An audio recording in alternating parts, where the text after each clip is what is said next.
Hi everybody, how are you going? Dr. Brooklyn Storm here from Cerebellum Psychology. So there are a few things that we need to know about stress.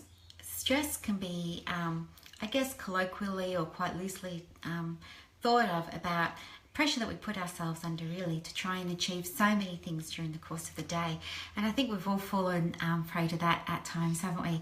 But stress can be good for you if it's coming at a right time, because sometimes stress can really help performance. So you actually perform a little bit better with a little bit of stress. But if your stress is ongoing and it's chronic, then that can be a whole other story, because that can contribute to things like anxiety and depression and any other somatic or physiological complaints that you might already have.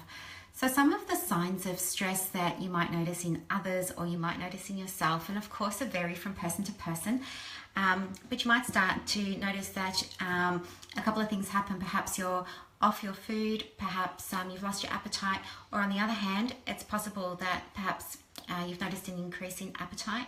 Sleep can be disrupted. A lot of people report that at night time they go to bed and they're thinking about lots of things and they find it very hard to switch off. And that's a really normal experience, because the very fact is that during the day we've got lots of different things happening and lots of distractions around us, and at night when we turn off the lights, it's just us and our thoughts. Hey Monique, how are you going? Oh wow, it's so nice to see you here. So there are a few things that you can do to mitigate the impact of stress in your life, and a few things that act as buffers can be making sure that you've got a really great diet and you're eating all of the right things, making sure that you're able to say no and do so comfortably, and be okay with setting boundaries. You know, it's Monique's saying sometimes stress is a big one for me. Yeah, you're not alone, and it can be such a big one for everybody.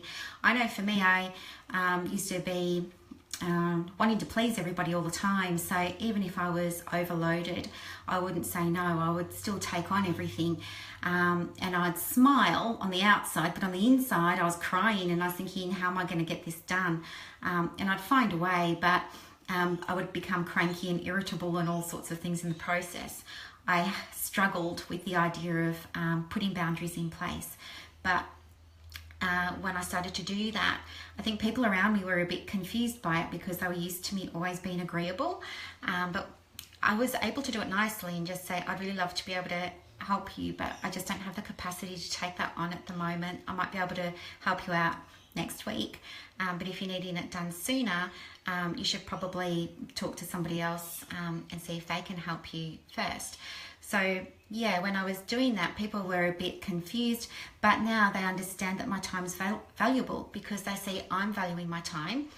They now value my time as well, and so the requests that I get are fewer, but they're more special or more significant, so I take them a lot more seriously than I used to as well. So anyway, that's enough about stress. Today we're really excited. Oh, Monique's saying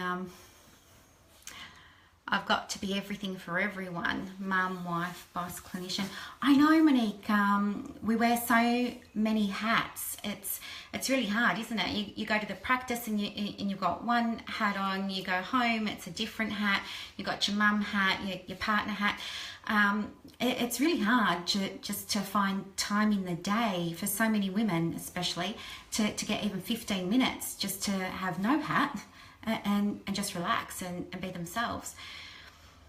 Something that works for me that maybe might work for you as well is, because I'm also time poor, but when I drive to work now, I've started just turning the radio off completely, and I just give myself 5 minutes in the car just to calm down, think, reflect, and I also do a little bit of gratitude work in that 5 minutes. So I just start to think about a lot of the things that are going well for me, a lot of the things that I'm really grateful to have or that I'm thankful for. And so what I'm finding is just taking that 5 minutes at the beginning of the day seems to set the tone for the rest of the day, and it's been helping a lot. So something like that might work for you too. Sometimes we just have to be thinking outside the box in terms of how we spend our time and what we do with it, what we could do differently. Hey Louise, how you going? It's nice to see you.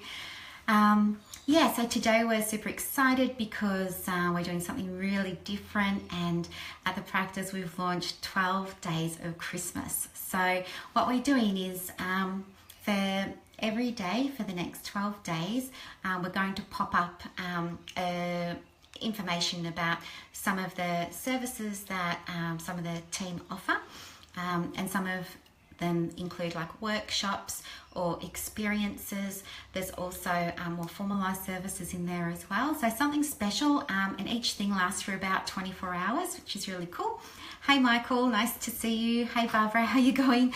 I'm just talking to you about 12 days of Christmas. So it's really exciting. I can't wait for it to start. And it began today, and yeah, we've had such a really positive response already. It's been fantastic. I just love it.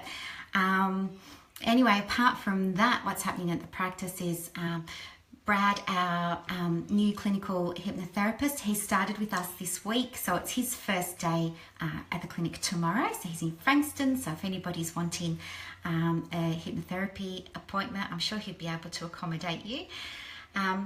But last and not at all least, what I wanted to say too was just some happy birthdays for this month and for the children. So I'd like to say happy birthday to Madison, Keely, Seamus, Lukey, Flynn, Brody, Mariska, I hope you got a pony, Jonah, Go the Pies, Holly, Raymond, Harlem, Lee, Crystal and Cade. Oh my gosh, you're 9. That's nearly double digits. You're such a big boy now.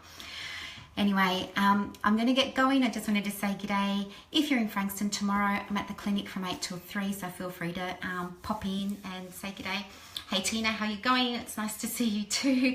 I'm just wrapping up now. Anyway, I hope you all have a really lovely afternoon, and I'll see you guys later. Bye.